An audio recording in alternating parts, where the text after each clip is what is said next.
Thank you. I'm not quite sure the best place to stand so that I'm not blocking the view.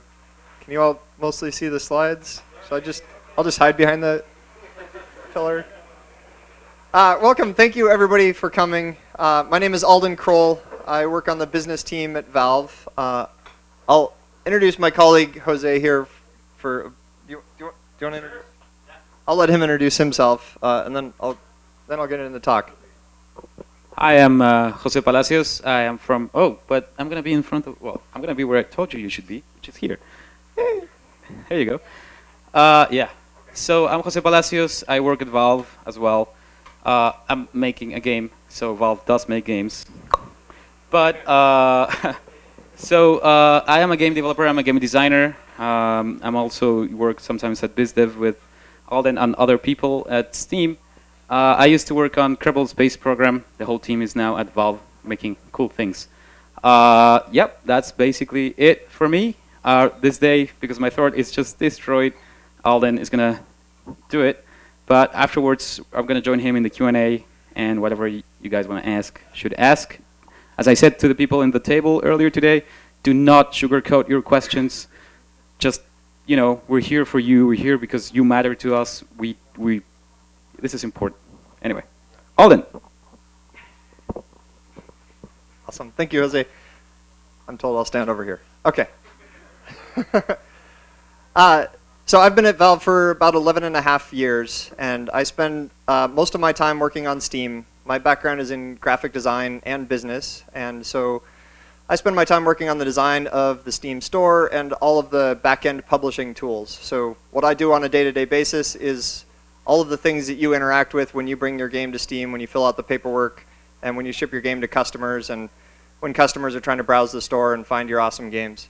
So all of that is, I say that because I really value coming and doing these kinds of things, not because I get to tell you a bit about the work that I'm doing, what we're working on, how the store works, some interesting stuff, but because I like hearing your feedback and questions, and then I can go back to the office and make the store better, or fix that bug you find, or just I can have all your thoughts and comments in mind while I'm working on what the store looks like next, how the tools work, how to make it all easier and better for you guys. So I'll jump into that once I turn this on. And am I too far away? Oh, okay. Okay. That failed terribly. Now I'll just point at Jose when I want to change the slide. All right, so what are we here for? I'm going to talk just a little bit about Steam, just kind of growth that we're seeing, regional trends, a little bit about how we've seen the audience change and grow and who the audience is. We're going to talk a little bit about just kind of the path of bringing and distributing your game on Steam. For those of you that haven't gone through that recently, it's changed quite a bit. A little bit about tools that are available to you guys as developers. A little sneak peek at some changes that we're working on. And then we want to hear from you guys, and we'll do a Q&A. So I'm going to talk a little bit about Valve to start with, just because I think it's relevant to kind of understand a little bit about our philosophy of how we think about running a big online store. Valve is, I think by company standards, we're a medium-sized company. We have about 325 people. Within the company, there's about 12 to 15 that primarily interact with game developers, that answer questions and help developers bring their games to Steam. There's another 20 or so engineers that are working on various parts of the Steam code and backend and services. Rest of the company is working on games and VR hardware and all sorts of other stuff like that. We have all right, we got a clicker. Where was I going? Oh, right, we have a very flat organization. So we don't have bosses, managers.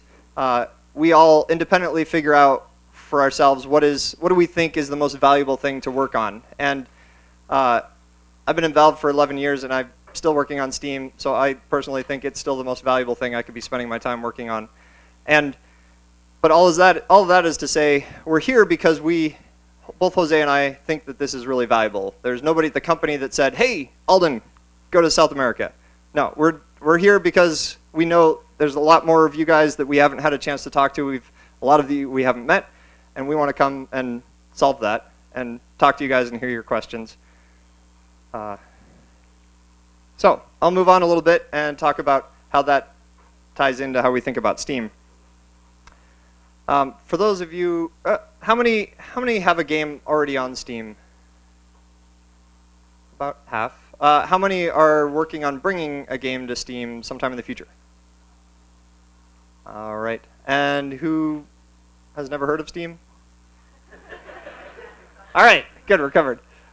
I could probably skip this slide then. But Steam is more than just a store. It's also a huge online community of gamers. And we put a lot of energy into the community tools around helping gamers interact with each other. And I think that's one of the big key differentiators between Steam and other places where you can sell your game. There's other platforms or devices that you can sell your game on, and you have a very limited range of interactions with your customers. And on Steam, there's so many interesting ways that customers can interact with you as a developer by sharing screenshots and uploading videos and having discussions and reviews and all of the ways that you can get feedback to help you make a better game and to really feel like you're connected with your customers. I'm going to talk a bit about kind of the size of Steam, not just to talk about some big numbers because they're big, but to kind of give you an idea of the range of opportunity that is available on Steam and the direction that it's headed. We're seeing a lot of growth on Steam, and I'll get into regional breakdown. Lately, we have a peak of about 14 million simultaneous players. So those are people that are online, connected to Steam, playing games. And so you can roll that up to 33 million daily active players. So those are people that are signing in over the course of a day. 67 million monthly active users. And I think the really interesting thing is just looking at since the beginning of last year, we've had 26 million new purchasing customers. So those are people brand new to Steam that come to Steam and make a purchase. And so that translates to about 1.5 million new paying customers every month. So there's incredible growth in just the number of people that are not just signing up for Steam, but are actually spending money on Steam. Steam is worldwide, and we make a lot of effort and put a lot of time into being able to target customers, be able to serve customers where they are. So that means language, that means currency, that means payment methods. We've had Brazilian real supported by Steam for quite a while now.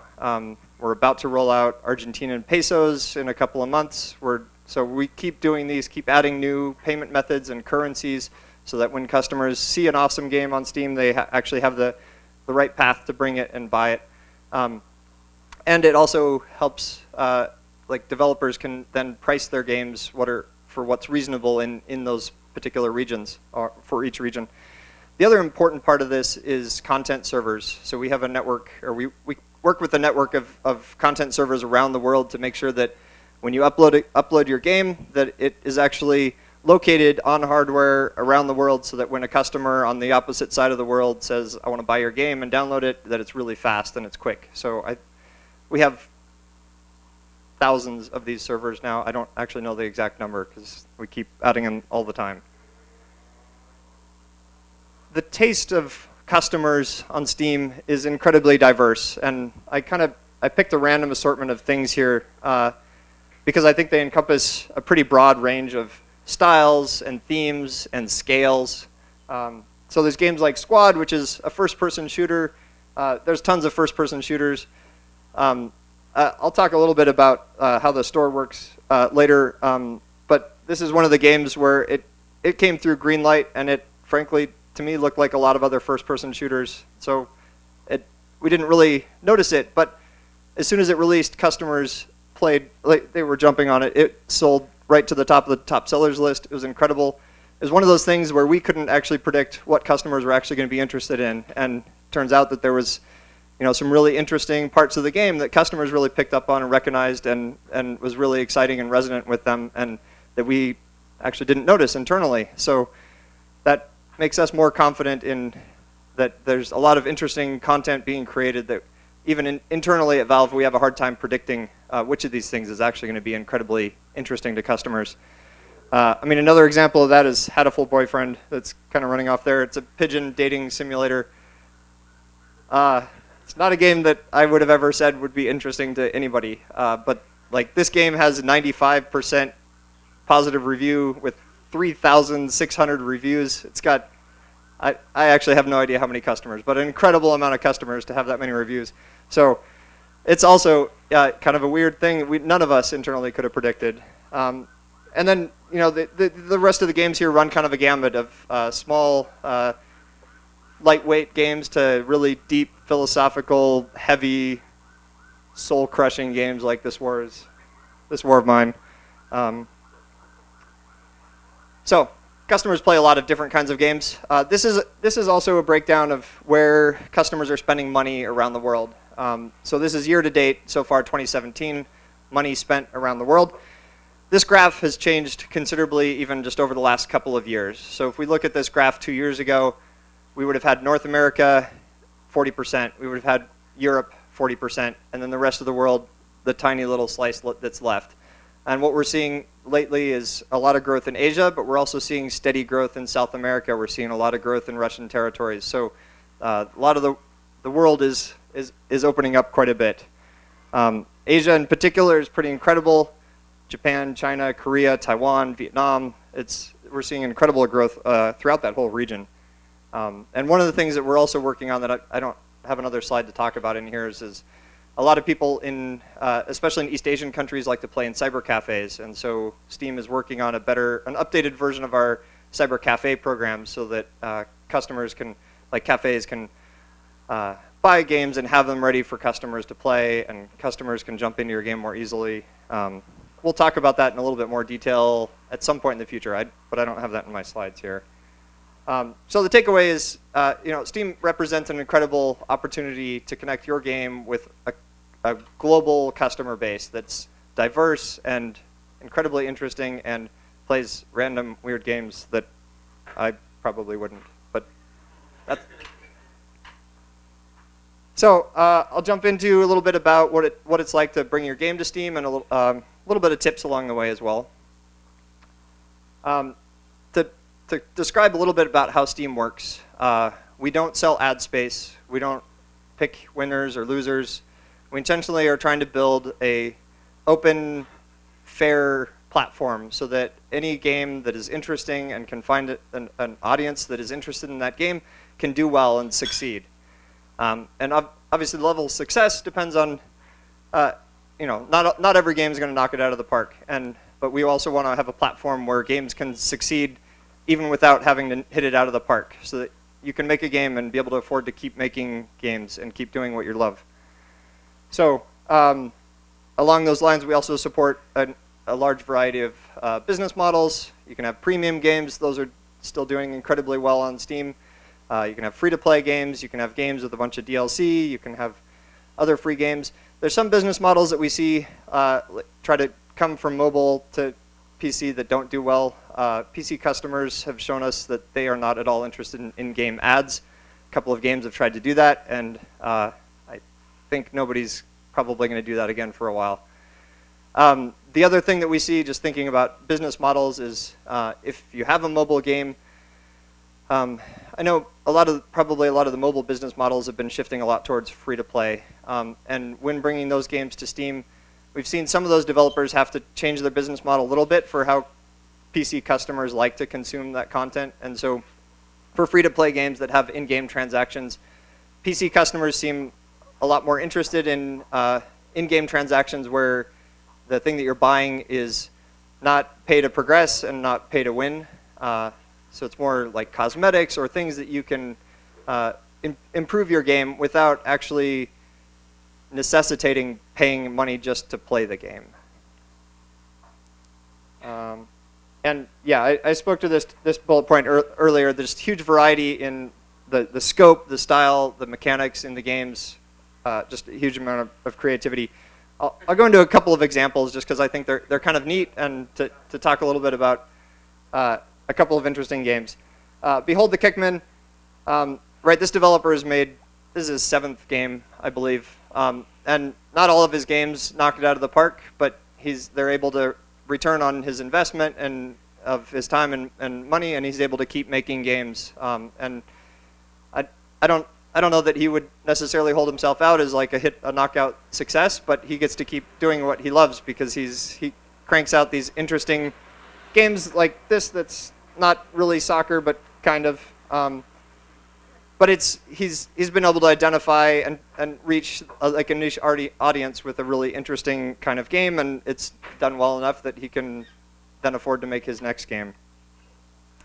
There's another interesting example is Kingdoms and Castles. This originally started out as a mobile game, but as they started getting into actually developing it and figuring out what game mechanics were fun and interesting, they figured out that there was a lot of things that they couldn't do on mobile, and so they ended up making the game entirely PC because it allowed them a lot more creativity in how players could interact with the game. This game is kind of notable because it's one of the few things that have gone through this crowdfunding platform called Fig. But there's a number of other crowdfunding platforms. We're happy to work with or have games do whatever kind of funding method is right for you and your business is fine with us. So we don't have any restrictions or anything like that. Then I'll kind of transition into talking a little bit about the store. The Steam store, by and large, is built around personalizing the store now for each user. So that means that we can help connect games with customers that are interested in that particular game without necessarily having to show everybody a game, regardless of whether they're interested. So that helps us better reach customers. The end goal being we want to make sure that customers are finding and buying things that they're actually going to enjoy playing, and then they come back because they keep finding games that they enjoy.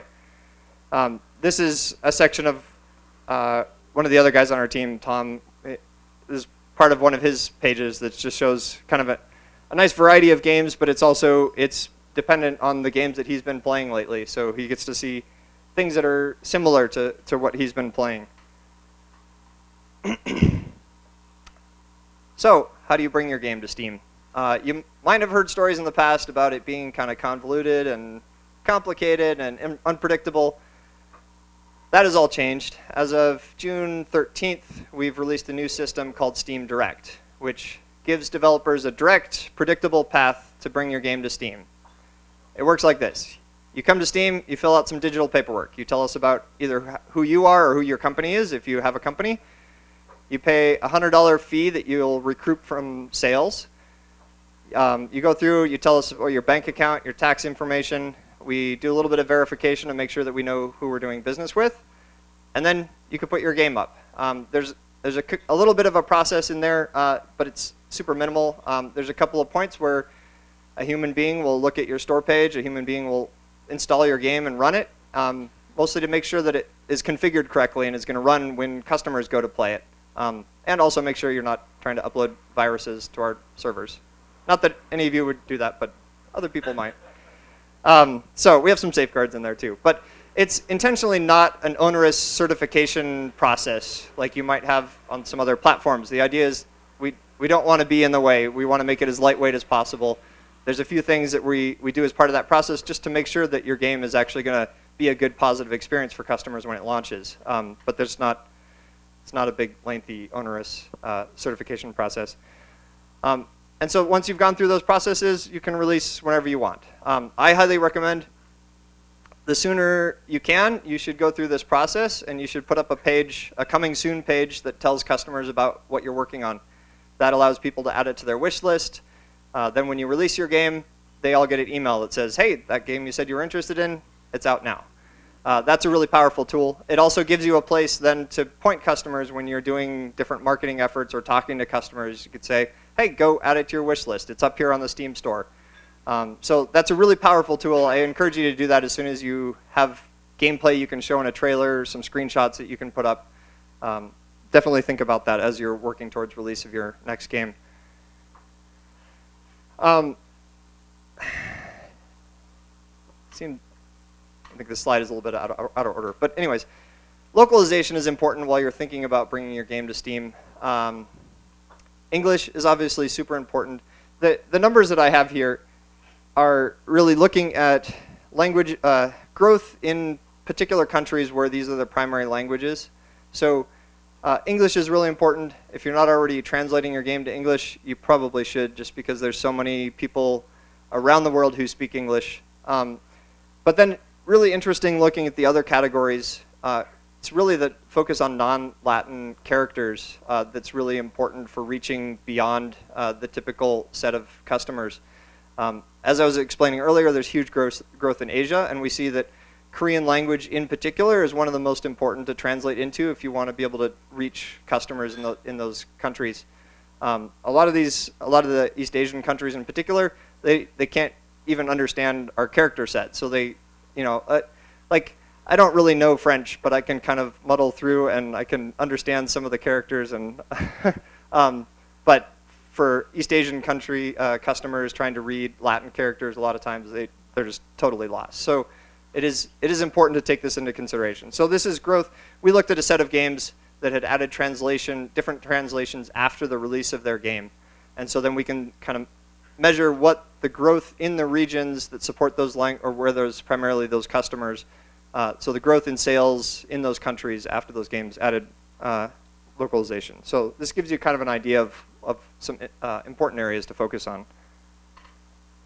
The other thing to consider, this is kind of more primarily if you've already been working on a mobile game and you're bringing that to PC. A lot of developers that we've been talking to recently are just now kind of looking at the PC market to bring their mobile games to. So we thought it was worth talking a little bit about this.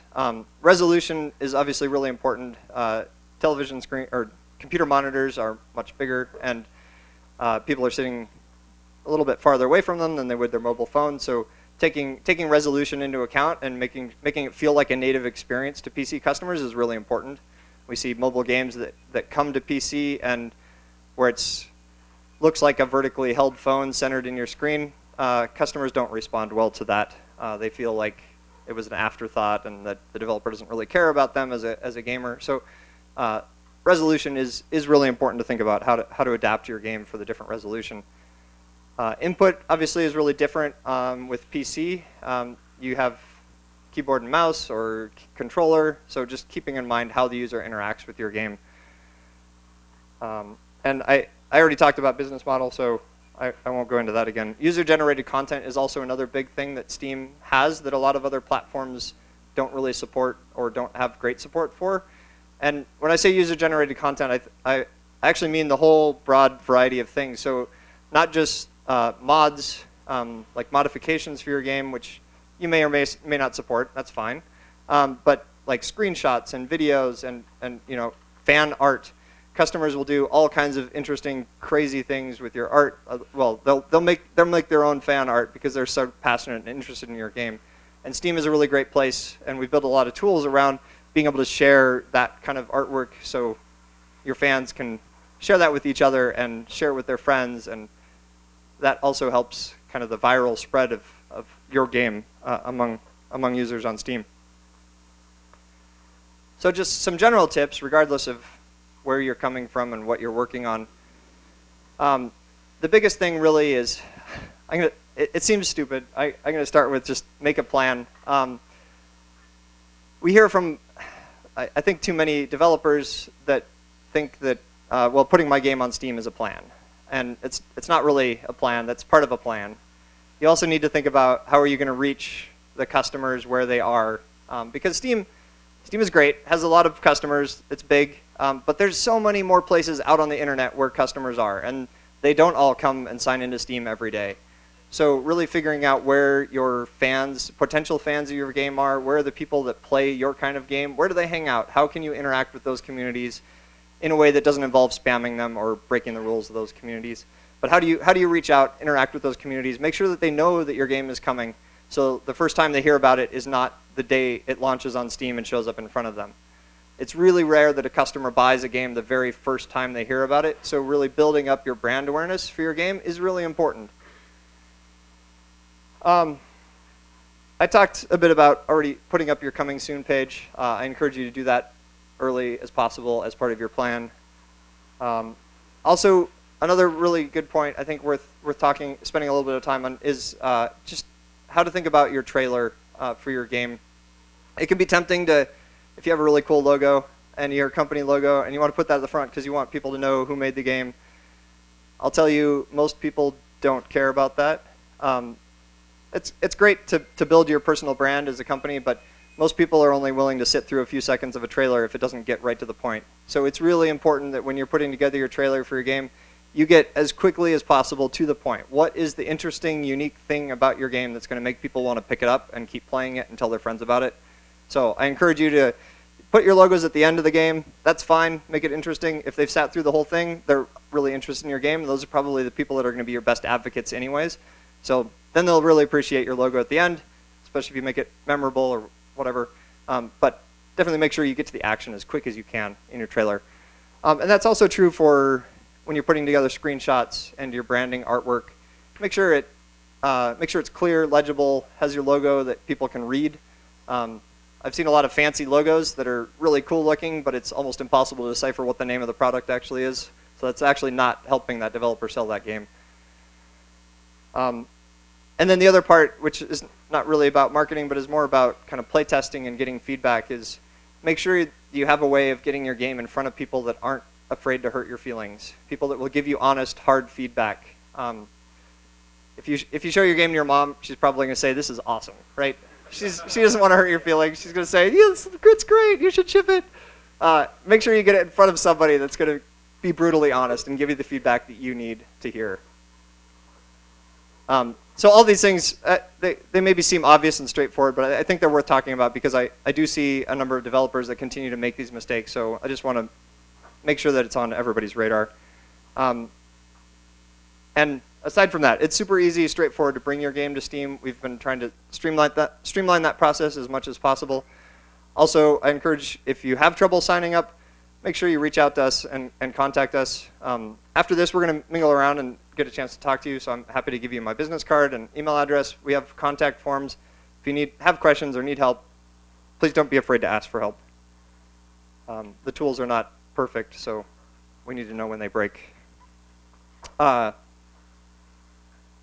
So Steam as a whole, for developers, there's a set of APIs that you can interact with to plug into your game to do a bunch of things that are common, interesting features that developers have requested.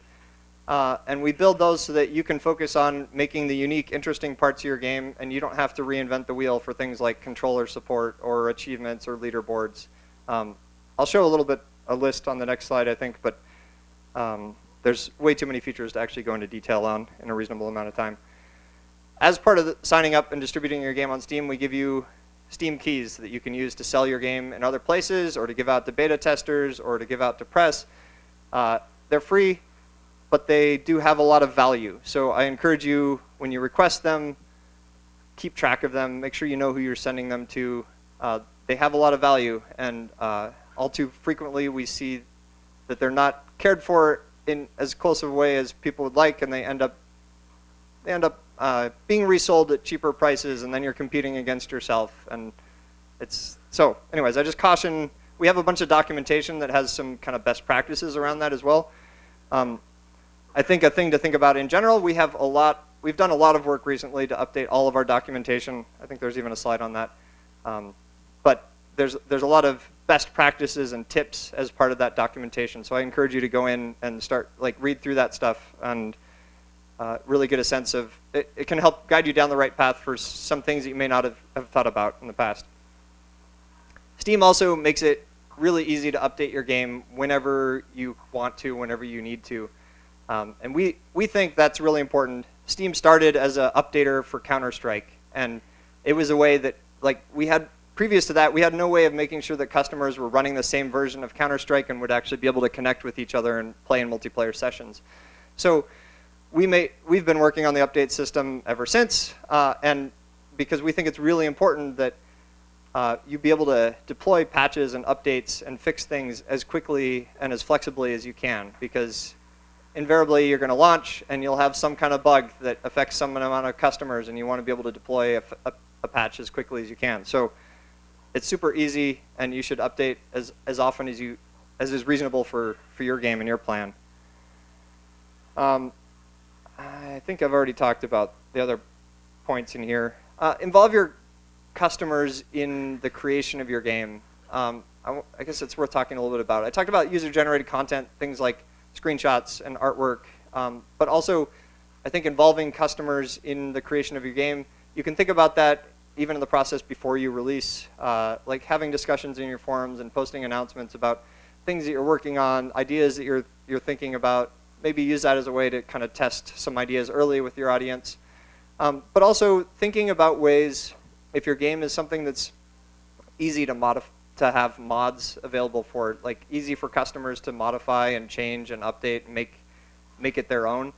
Customers, especially on the PC, love doing that. Like PC is a great authoring tool, and so there's a lot of customers that when they find something they're passionate about are really interested and get excited about investing a bunch of time in making it their own and then sharing those creations with others.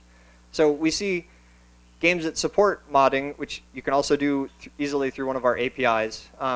But we see customers, like for example, even with Kerbal Space Program, Jose's game, he talked about that game supports modding really well. And every time a big, interesting mod came out, they would see a spike in sales, even though they themselves as developers did nothing about the game. It's their community creating really cool things, like fans that made the solar system in Kerbal actually look like the real solar system.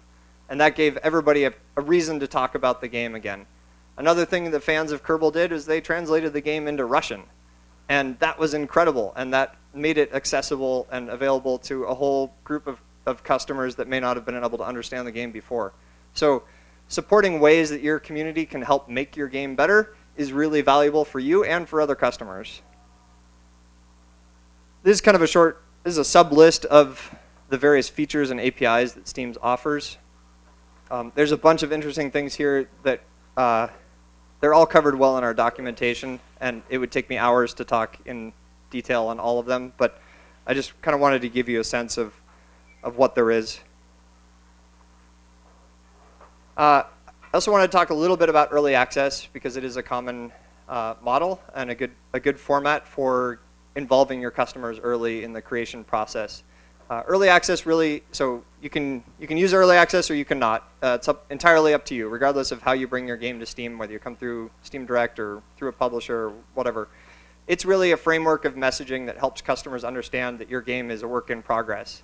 And it gives you a place to tell customers what is the current state of the game, where do I think the game is heading in the future, what do I hope to accomplish with this game. One word of caution is if you're going through early access, while you're going through that, make sure that customers understand that what you're working on is not promised or guaranteed, because there are things in software development that change. You may think this is going to be a great idea. Sure, I'm going to add this feature. It's going to have 600 levels. And then you realize about halfway through that you can't actually deliver all those levels. Well, that makes customers unhappy because they feel like they have the expectation of what you've promised. So it's always good to keep in mind, give customers a sense of where you're headed without promising specific things. Another feature that I want to point out, just because I think it's interesting and is sort of feels magical to me anyways, is recently a couple of engineers put together the Steam controller API. Originally it was for just the Steam controller, and it allowed, as a game developer, to integrate with this API that then lets customers that have Steam controllers be able to interact with games more natively. But then they kept working on the software, and I think there's been over 100 updates to the software behind the Steam controller itself and the API since it released. And they're actually changing the name now to Steam Input API, because it's not just for the Steam controller. It's an integration you can write once, and then it'll work for PlayStation controllers, it'll work for Xbox controllers, it'll work for random Logitech whatever number controller. So really powerful feature for being able to support controller input for your game. As I mentioned earlier, we've done a lot of work recently to overhaul our Steam documentation.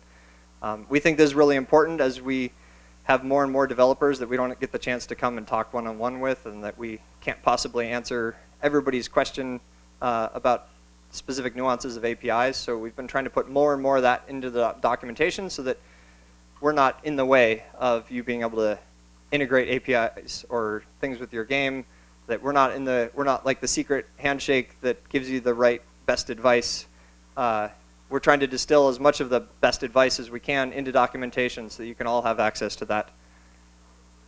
Oh, and on that previous slide, I guess, we rolled out recently a new developer help site. A while ago, we totally revamped our customer support process and the tools, and we're now using that same platform with kind of a special section for developers that lets you ask us a question, that used to go by email and might end up in the wrong person's inbox, but now it's more like a ticketing system. It really allows us to make sure that your question ends up in front of the right person that can answer it. So if it's a really deep technical question, we can make sure that one of our technical people is made aware of that and can answer it. Or if it's more business related, then the right person can get in front of it. Now, I'll do a little brief look at some upcoming store things that we've been working on. I think it's worth to talk a little bit about how we think about our store in general, because that factors into how we make decisions around what features that we're working on. Our primary goals with the store is to help make sure that customers are finding the right games for them. So not everybody likes Assassin's Creed. Not everybody likes your indie game. The challenge really is to make sure that your game can show up to the customers that are likely most interested in it. And that allows us to, A, have happier customers because they see more games that they are actually interested in, and it helps more developers be able to succeed by reaching the customers that have interest in their games. And along the way, we also want to make sure that customers have the information that they need to make informed purchase decisions, to know what they're buying, to know the state of the game. So things like user reviews, I'll talk a little bit about, are really helpful for just making sure that customers understand what they're getting into. It might be the most awesome game type X ever, but it might not be the right thing for this customer. And by reading reviews, you can figure out, well, no, I don't like games that are actually that kind of thing. So that all helps customers end up in a happier place with their purchases because they know going into it what they're getting.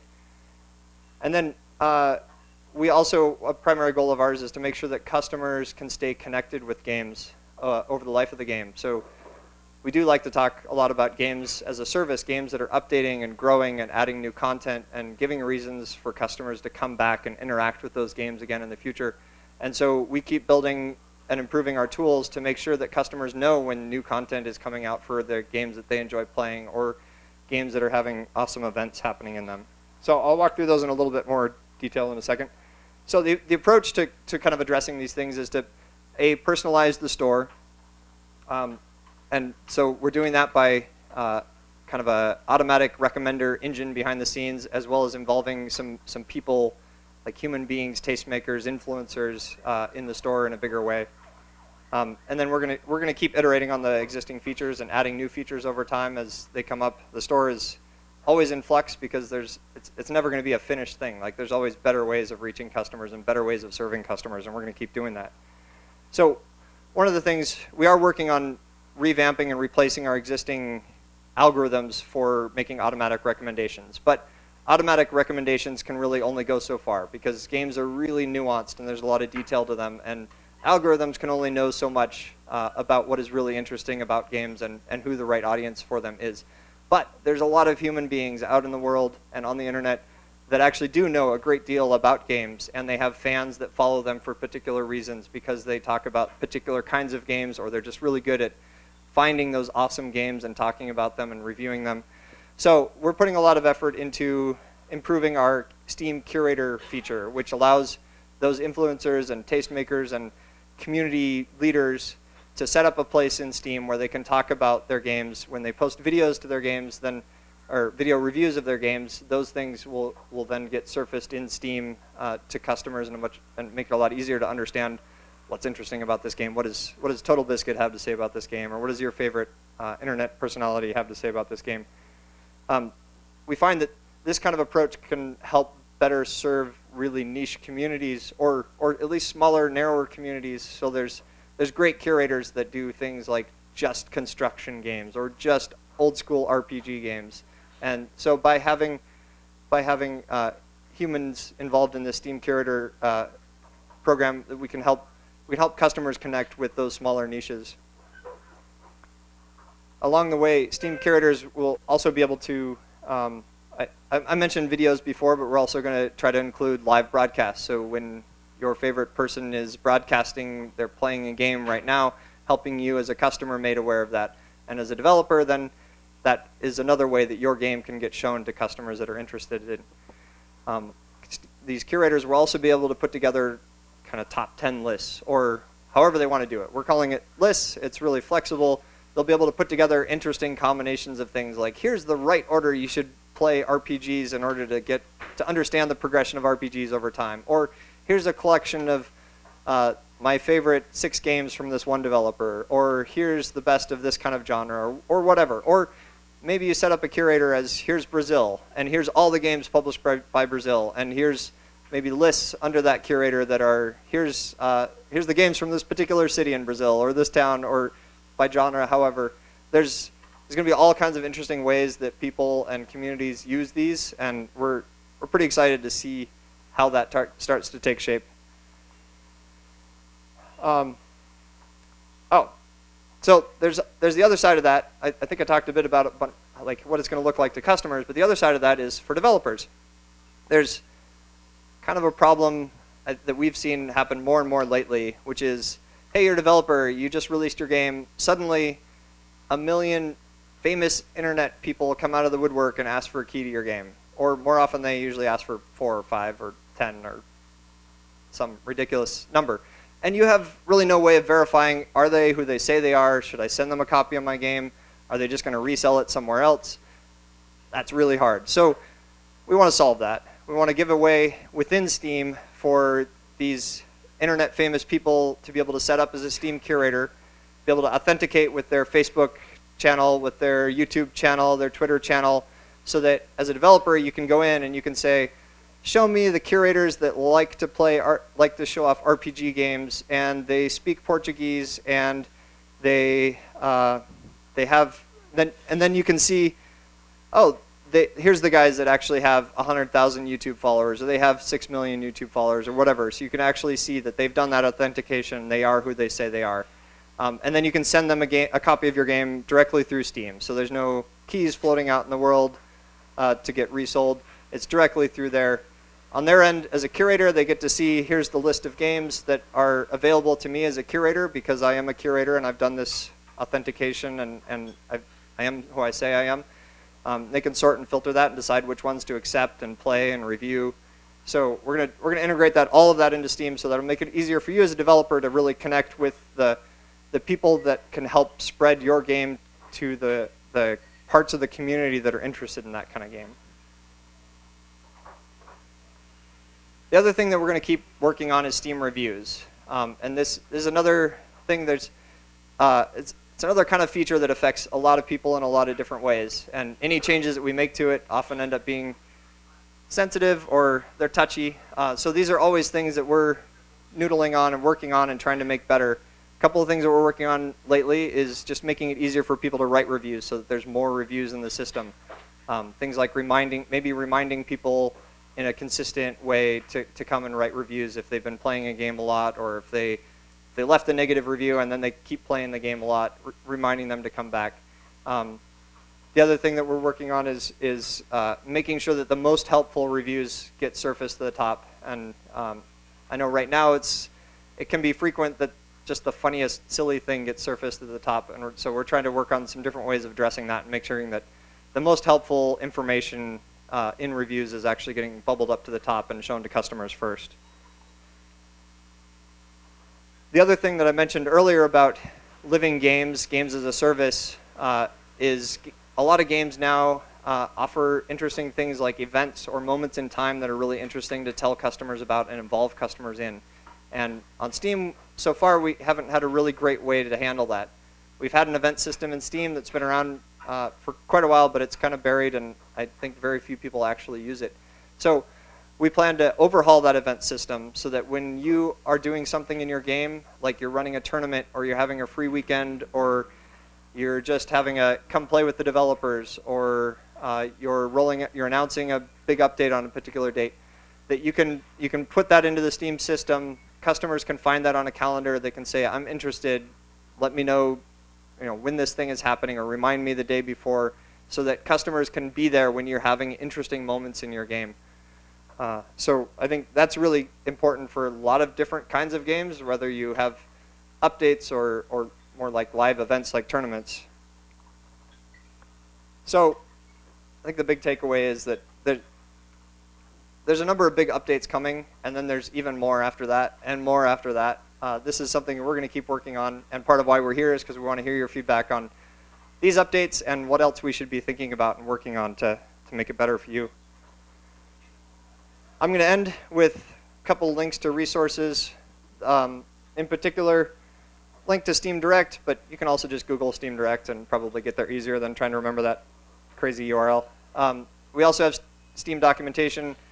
I think it's all or almost entirely publicly accessible now, so you can just go and browse through the documentation, look at the best help, the best tips, the best practices that we've been putting together, get a sense of how the APIs work and how complicated some of them are to integrate. Most of them should be pretty easy to integrate. And then finally, we recently have done the second of 2 Steam Dev Days conferences and recorded all of the videos or all of the sessions from that, and they're up online. So I encourage you to go check that out because there's a lot of really valuable tips, just in, like some technical topics, some marketing topics, some how to work with publishers, some how to run early access. Lots of really good content there. So I encourage you to go check that out. Aside from that, thank you for coming. Let's chat.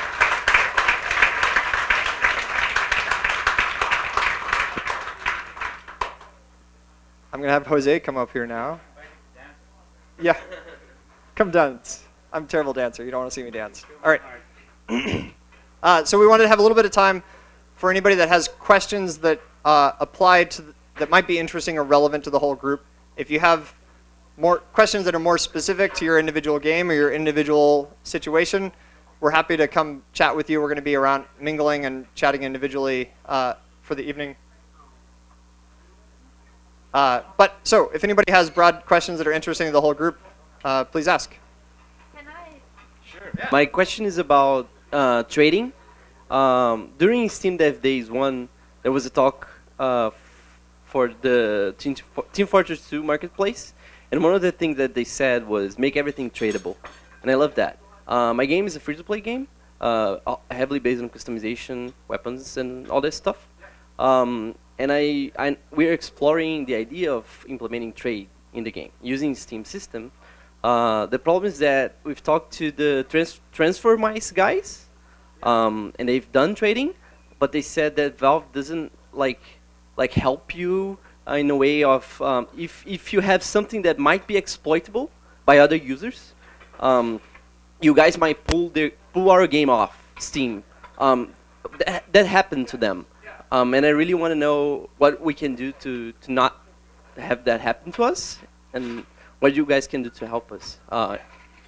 Yeah. So specifically, this pertains to fraudulent activity in games that have economies, and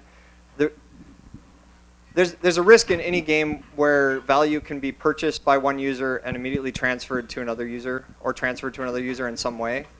So there's some best practice guidelines around making sure that people that make transactions in your game can't immediately transfer that value to somebody else. And so the patterns that we really see are somebody will have like a fraudulent credit card and will make a purchase in your game and immediately trade that to somebody, or donate, or spend it. And the really complicated part with that is it gets really hard to roll back those transactions and recover the value, because if it's super easy, then those transactions might have already gone 3 or 4 hops, and it's really hard to unwind all of that. We have some things on our end that we do to try to identify and turn off and automatically refund credit card purchases, but if that value can be immediately traded away, that can happen before our automatic systems can take effect. So there's reasonable thresholds that games should put into place if you're going to have an in-game economy to try to control that. One is figure out what the right thresholds are for what looks like legitimate activity versus letting it be a free-for-all. So a reasonable player doesn't necessarily need to be able to trade away their value right away, or maybe you have to have the expectation that they've played the game for some amount of time before they can do that, to make sure that they're real people. And there's a lot more that you can do in your game to address that than we can do on the Steam side, because you know so much more about what players are doing in your game. You know what levels they've achieved, whether they've leveled up within your game, how much they've spent or traded or interacted with systems in your game. So any kind of fraud prevention beyond what we already do is going to be way more effective for you to implement in your game than it is for us to try to do at a broad level, because we know very little about what is actually happening in your game with your players. Hello again. My question is about China. Right now, Steam games can be sold in China. And I've seen a few articles floating around the internet, because I understand that the legal, like the bureaucracy involved in releasing games in China is very heavy. There's the Ministry of Culture there. There's all sorts of regulations. I would like to ask if there is significant risk, like if we should invest right now in trying to target Chinese players, if there's significant risk that Steam will no longer be available in China in the future, or if that's something that we as indie game developers we should be trying to target. Yeah. We're putting a lot of energy into making sure that it's a good user experience for customers in China, so we're putting energy into it. We wouldn't do that if we didn't think that it was a viable market or an interesting thing to do. So I think there's not an immediate reason to think or be afraid of doing the same in your games. So we're going to keep working on adding more payment methods and more ways to make it a really positive user experience for customers in China. So yeah, that's... And from the, I guess, more philosophical standpoint, less practical. Okay, cool, nice. If you have a chance, even a chance to release in China, and you've already translated or you've gone through the motions, so it's less of a risk for you. Like there are other platforms. I mean, that's one of the things that we said on the roundtable. But you releasing on Steam doesn't mean you shouldn't release on itch.io. You releasing on Steam doesn't mean you shouldn't release on GOG or on Greenman Gaming or on in the WePlay from Tencent or Oculus Store or, you know, name it. It's actually, for us, it's the other way around. It's like if you can release in China and for whatever reason maybe Steam is not or Steam is, it should be Steam and whatever, Steam and WePlay, Steam and GOG, Steam and everything and anything you can. Like we are pretty much the most open platform, and we don't mind where you are, as long as you're making games and making the industry better. So, anyway. Hi, I was really interested in the localization part, because localization means expense. You have to pay someone to translate correctly your game, and we did lots of research to try to tackle which are the best markets for our game. So should we translate, I don't know, to Polish or to Turkish or to some of the countries you mentioned there? And as it's something that it's very specifically like ROI, I really have to try to check the return of investment if I do translate to that country or not. Yeah. I was wondering if like those numbers were really interesting. Like I wasn't thinking of Korea, for example. Is there anywhere that Steam provides that kind of info besides this presentation? Or can we ask you guys for further information on different countries so we can actually pick the best ones for us to translate our games into?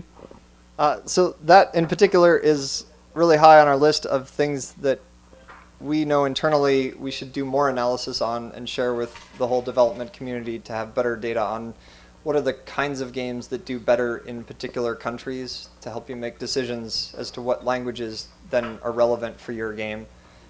Because if you have a certain kind of game, it may not be relevant at all in Asia, and so then that's not worth translating into. So I'm sure we have more data on that we haven't actually analyzed yet. And so that's high on our list of something that we want to put together, and we'll probably put out a blog post in the near future that's goes into a lot more depth into those kind of recommendations and be able to help you make decisions.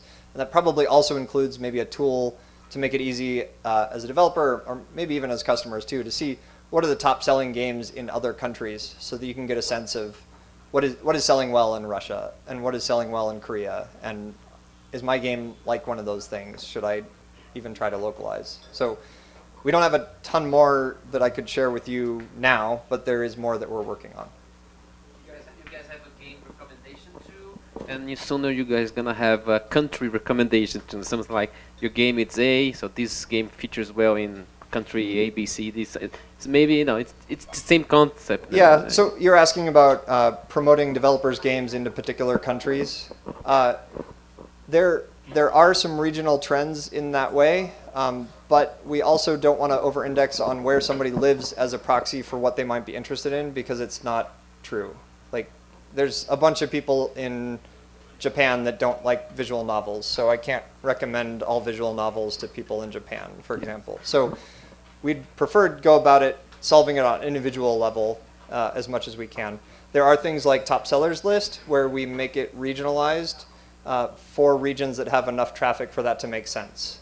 So I think the top 25 markets or so, the top sellers list on the front page of the store will show you top sellers in your country. And then beyond that, we don't have enough data for that to actually be an interesting list for customers, so then it just shows the global top sellers. Having said all of that, through all of our tours and all the times that we've spoken to indie devs, obviously a lot of you ask for more data, more ways for you to analyze that data, and while that's super important, it's also a sad reality, as we were saying in the group meetings, that this is kind of a crystal ball situation where you're trying to aim 3 years from now, like you're trying to see the future. That's just the nature of this industry, which is one of the reasons why it's so interesting and I love it, right? But you're trying to see into the future. And red herrings, do you know what red herring is? Yes, no. Red herring is like a false flag, like getting a false idea from data, from actual data. So, for example, someone like dating games were huge in Japan, right? The dating games, the pigeon thing, whatever. It's, no judgment. But the thing is, someone somewhere thought, why not translate it to English? Why not do it?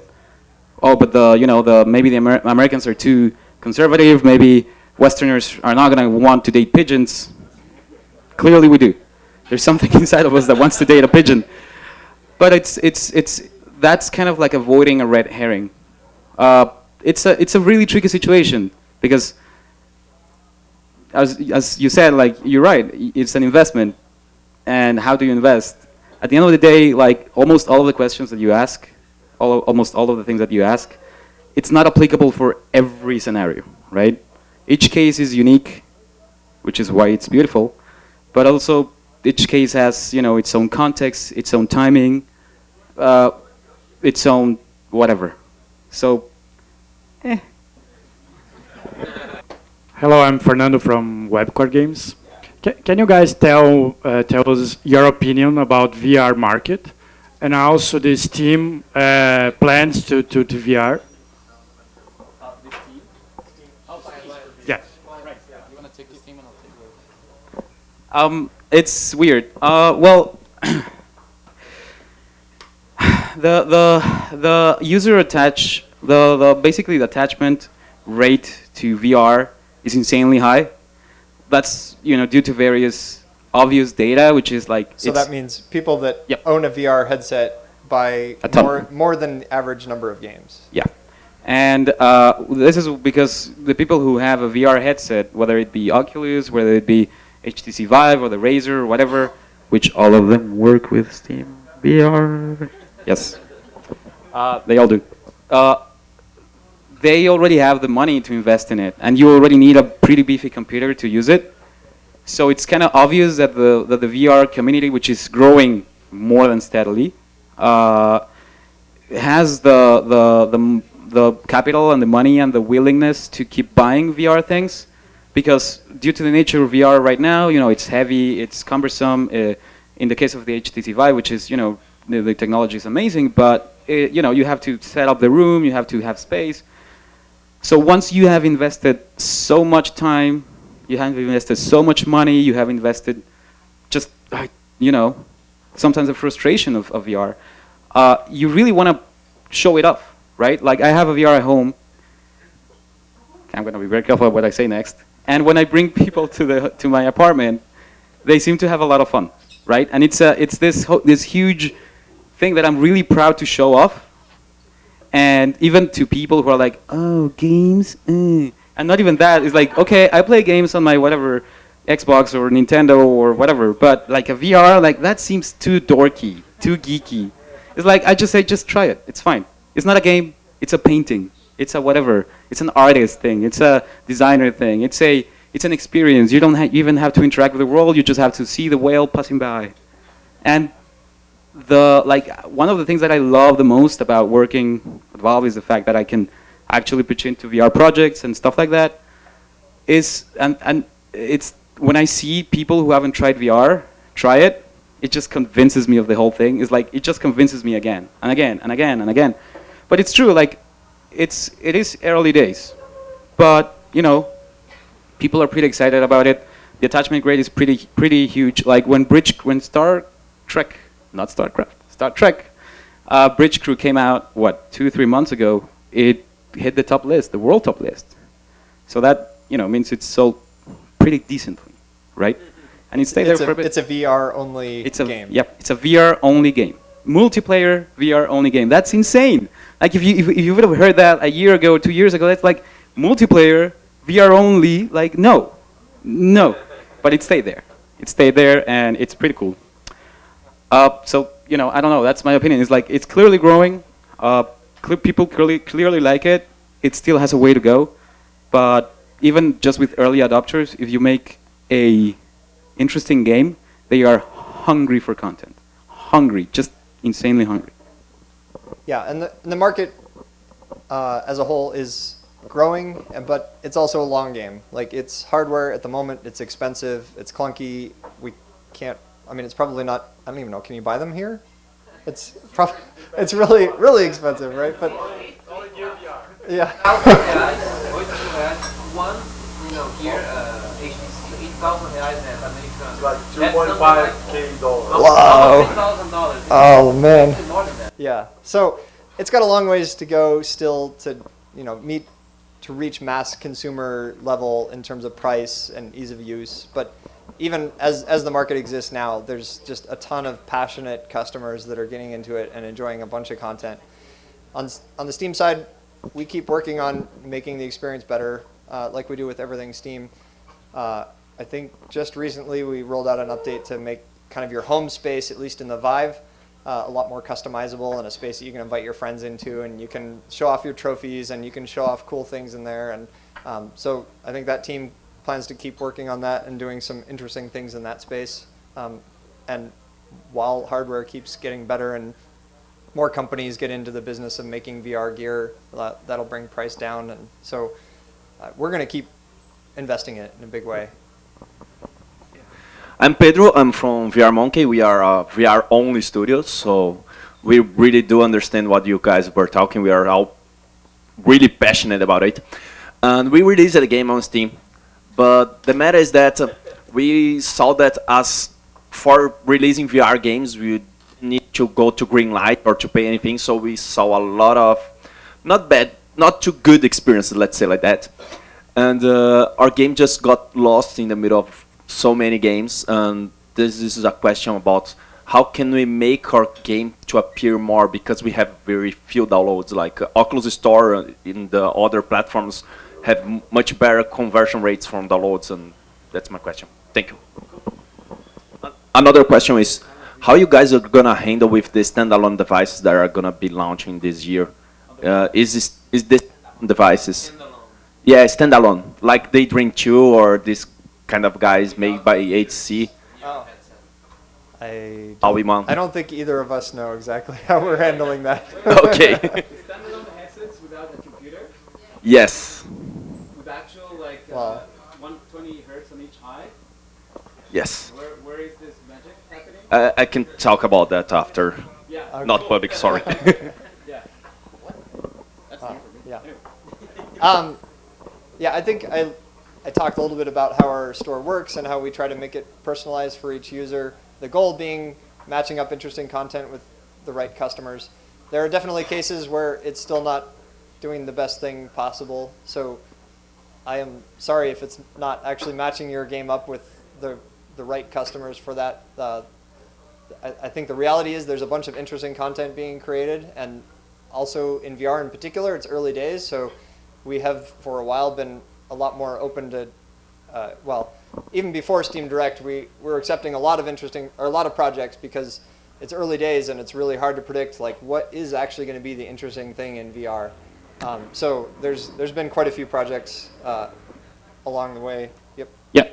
So that's, I mean, kind of answering indirectly your question, but also probably a lot of people here concerns, deep concerns, which is, you know, sometimes we forget, like we have this like movie franchise mindset where it's like if it doesn't sell within the first week, months, well, like it's not gonna be a success. Like PC gaming, especially PC gaming, because you know you have access to everything forever. Beautiful.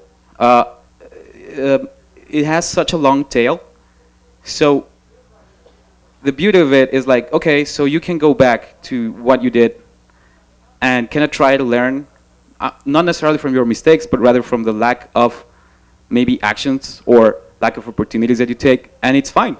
You can actually update your game, and it'll get, you know, some interest or more, depending on what you do to the update. Or you can just try and get the game in the hands. Like after talking to people tonight, you could get 3, 4, 5, 6 ideas, or 2 or 3 connections to whatever YouTuber, or whatever blog, or whatever journalist, or whatever.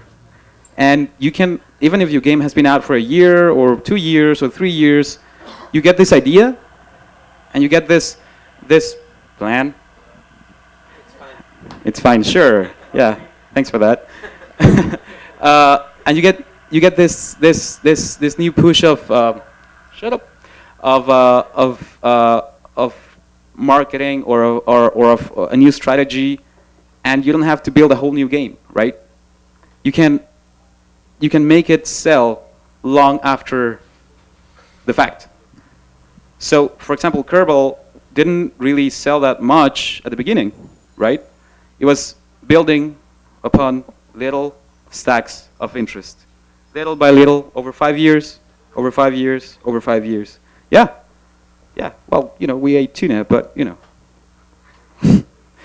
still, cool. Hey, I'm Samuel, and my question is about Steam refunds. Lately, there have been lots of cheaper games, and most of them indie games as well. And they're cheaper, but they are also shorter games, like point and clicks, graphic novels, and stuff. And as far as I know, Steam automatically refunds games if you have played less than 2 hours. But what about games that are likely 2 hours long, or a little bit less, or a little bit more? Yeah, so I mean, Steam doesn't automatically refund. If the user goes and requests a refund, then we apply some logic to that, and in a lot of cases it will get processed in a friendly way, in a reasonable way, a consistent way. To your answer, we don't look at the length of the game. There are more metrics that we're thinking about incorporating into those algorithms, but at the end of the day, customers also have to have an expectation or consistent expectation as to how things are going to work for them. But I think to the core of your question is it even actually a concern? And when we look at the data, it's not actually a thing that's happening. It's not like a bunch of people are going and downloading, intentionally downloading short games so that they can kind of game the system. We don't see that happening. There might be some anomalies where maybe some game has done something to piss off a bunch of customers, and it happens to be a short game, and a bunch of those customers leave. There might be some outliers like that, but by and large, we don't see broad abuse of the system in that way.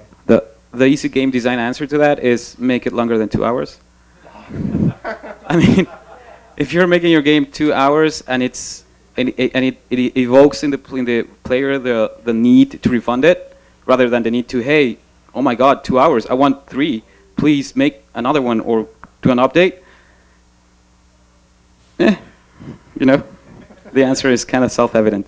I think we have time for 2 more questions, and then I'll just want to say something to close it all. Okay, I guess these 2.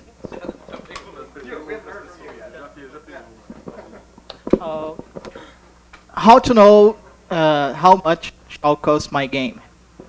Okay, how much you should price your game? Yeah. Okay. $4.99.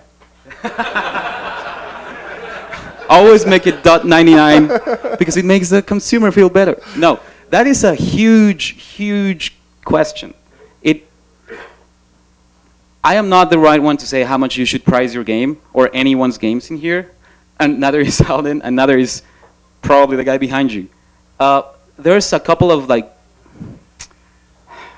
it's tough. No, well, if it's free to play, sure, but.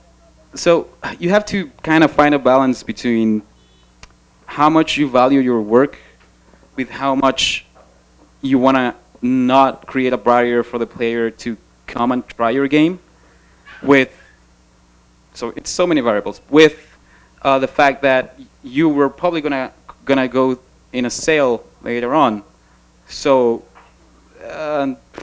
leave yourself some room for that. But I think that the core of that is do a bunch of research. Look at how long your game is, what kind of game it is, what the replayability of it is, how does it compare with other games that are similarly priced, how does it compare with similar games of genre or theme, right? There's so many variables in there. And then also thinking about how do you want to price it in terms of who ends up playing your game. So there's some developers that have taken the approach of, I'm actually going to price my game really high because I actually only want really invested customers that are playing my game. And then there's other people that price it really low because they're like, I want this to be in front of as many people as possible. I think it's awesome artwork. I want to spread the word. I want to get out in front of people. So there's so many variables. There's not actually a right answer. It depends on what is your plan and taking into account all the variables of other games that you've seen and how you compare against those. Is there a way that Steam may help us to find a good price comparing to similar games in the platform? No. I mean, we don't currently, but also yeah, I mean, but that's right. That's looking at data. Like what are the other games that are like yours, or at least that are tagged like yours? But there's also a lot more nuance to your game than the tagging system can even recognize. So you probably know your game best, and you also can play or look at other games that seem like they're similar.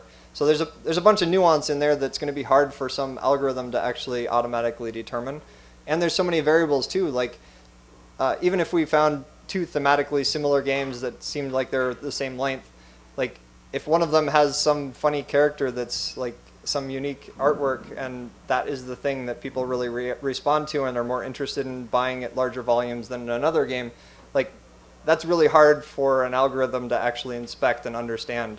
So yeah, I think it's not that we don't want to be able to make recommendations for that. It's just that there's so many nuanced details that go into that it's probably almost an impossible thing to be able to say, this is absolutely the right price for your game, because there's probably not. And at the end of the day, it would also be you would be in risk of a red herring, of the false flag, because then you would be, oh, Steam, you said $4.99 and it didn't sell. It's well, dude, it's hard. It's an art. I think we're probably out of time. Hi, I'm Gabriela from Skullfish Studios. We also make VR games. And regarding that slide where we show a pie chart about the game sales, is it applies as well for VR? That is a really good question. I actually don't know. We have that data somewhere. That slide, I actually have no idea, but I bet the breakdown is not the same, because I know that the countries that VR is accessible and available in is not the same. So I would expect VR is much more heavily US and Western Europe focused just because of where the headsets are actually available to purchase. I think they're becoming more available in Asian countries as well, but I think it's mostly still United States and Western Europe. So that's important when you're making your game, translating it. You know, I agree why you would think that. That's important data. I think that's it. I just want to say something.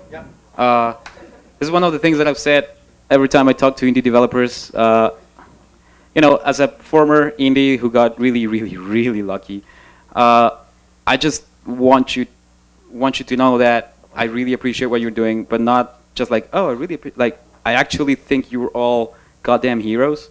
Like, you are putting your savings on the line, you're putting your families on the line, you're putting yourselves on the line, you're putting your health on the line, you're putting your businesses on the line for something that may or may not work. And then you decide to do it again. And again. And again. Like, that guy is like, yeah, like, I hate it, but like, what else could you do, right? Like, this is it. You know, I talk to a lot of developers, both friends and people that I just disagree with, but I like. It's truly indie developers who kind of fill my heart with joy and make me truly much more, you know, faithful in humanity, in how we can endeavor to make better, bigger, nicer things, in the creativity of it, and at the core of it is just the compromise of you all. Either the compromise to your potential players, the compromise to your team, the compromise to your idea. I am always wordless. Like, I am always just struck every time I hear this specific story of you, like whomever. Like, sometimes it's too much. It's literally too much to handle, to hear the individual stories. They are all both incredibly heartwarming and heartbreaking. They are.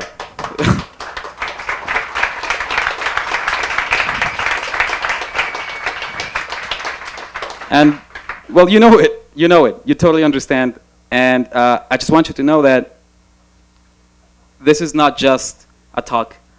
I mean, we are truly within the realms of reality, within the realms of business as well, within the realms of greater forces than just Steam or Valve or the industry. Like, we truly feel that connection. And coming to Brazil, going to Chile, going to Ukraine, to Poland, and it just confirms our deepest both fears and just hopes, which is these people are incredible people and they need as much support as we can give them by being fair to all at the same time. But at the same time, it confirms a lot of our fears, which is like, yeah, these people need a little bit more support. These people need a little bit more guidance. These people need a little bit more whatever. So, you know, we're only humans, as are you. So we'll just keep on trying. But trust me, we deeply, deeply respect what you're doing.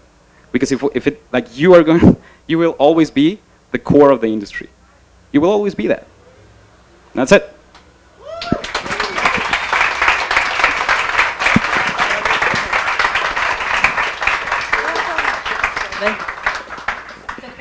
Do you wanna finish? No, I just want to thank you. Like, I'm Eliana. Hi. Hi, pleased to meet you. We share with you this feeling that these guys are amazing. Like, we keep pushing them and say, let's do it, and they do. So we are here very, very proud of all of you. Very happy to welcome you to our country.